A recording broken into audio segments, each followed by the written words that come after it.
Masayang araw po, mga ka-PL. Ayan. Aligagang-aligaga na sila. Sa sinabi ni Tatay Digong na maghiwa-hiwalay na tayo.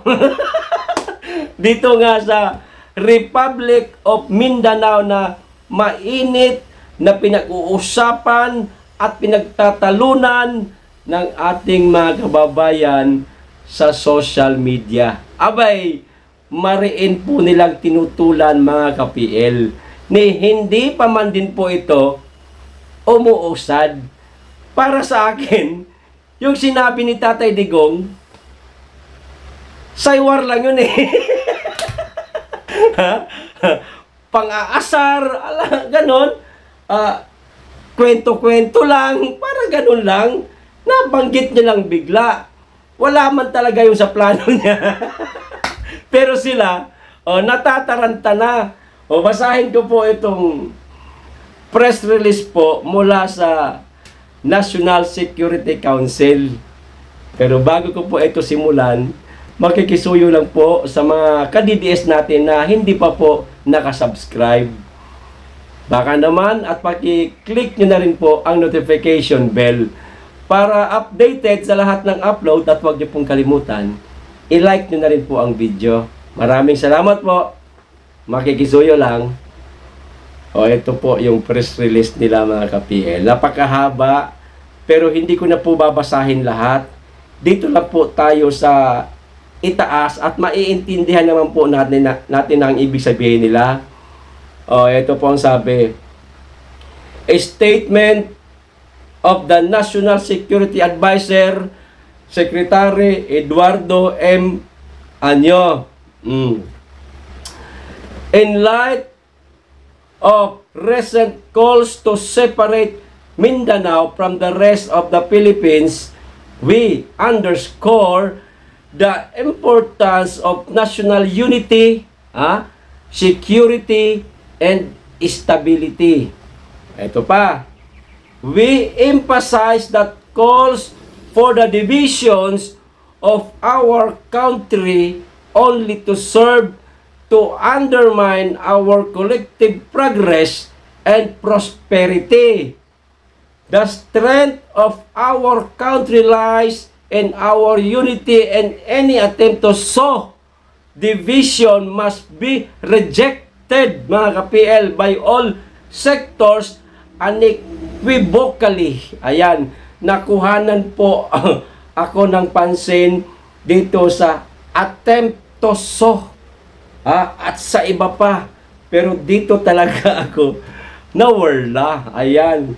Attempt to sow. Yung attempt, pagtatangka. So, etong maghimagsik. Aba, may ganun na bang nangyayari? Meron na bang pagtatangkang nangyari? Sinabi pa lang ni Tatay Digong po. Wala pang ginagawa. Kung may pagtatangka na, sana may nakita kayong mga papel na kumakalat, na pinipirmahan o pinapipirmahan dito sa buong Mindanao, katulad ng People's Initiative o Pinsan Initiative na patago, palihim, hindi transparent. Walang ganun. Nasabi lang yun ni Tatay Digong na para sa akin, dala lang yun ng kanyang emosyon, sama ng loob, para matawagan ng pansin ang pamahalaan. Yun lang yun, parang mag-asawa lang na nag-aaway. Si babae, sawang-sawa na sa pag-uugali nitong lalaki na wala nang ibang ginawa kundi mag-inom, magbarkada, magbisyo, hindi nagsusustento ng maayos sa asawa at sa mga anak.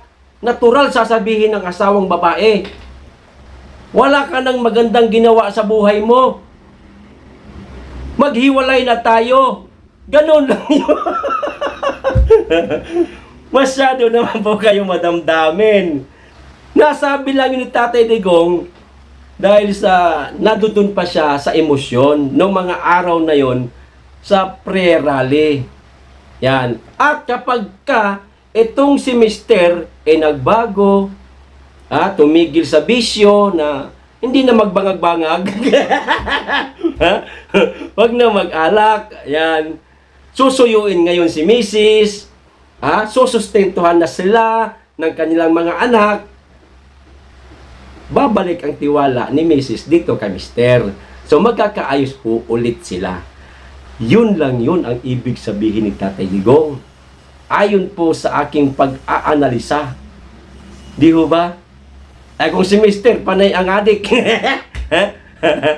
Panay ang bangag, ayan, durugista, ayan, lasinggero, pinababayaan yung mga anak. Natural lang na makakapagsalita ng ganun ang asawa. Which is, ito po yung taong bayan. Yan. Nakuha nyo po ang ibig sabihin ni Tatay Digong.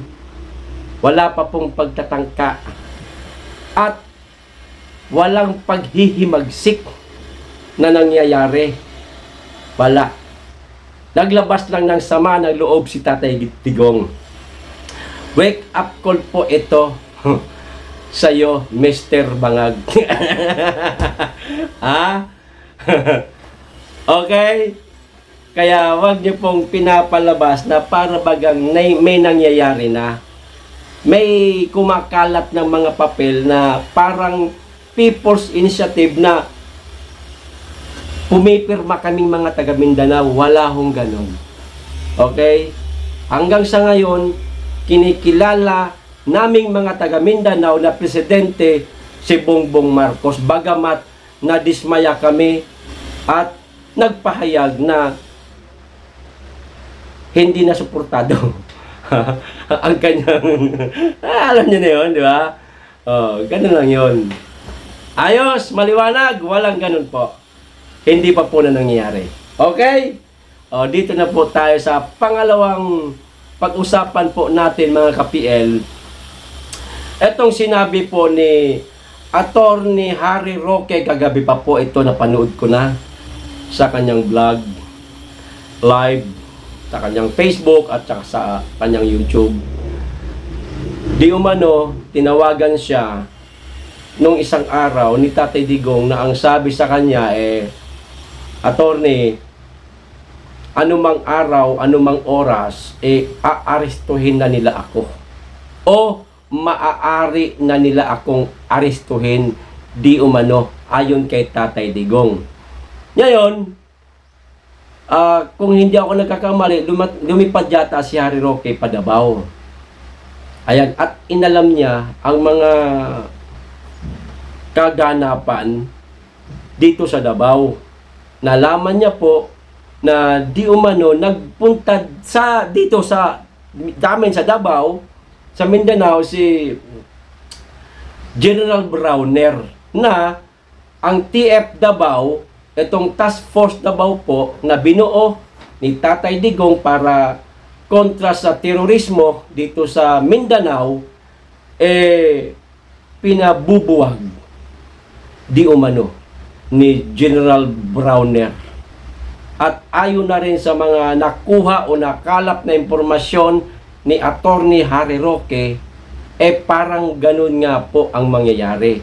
Anumang oras, anumang araw ay maaari na pong arestuhin si Tatay Digong. Na, para sa akin, bakit ako nangiti? Ito ho yung matagal ko ng hamon sa kanila. Kung gusto nyong arestuhin si Tatay Digong, sige, gawin ninyo.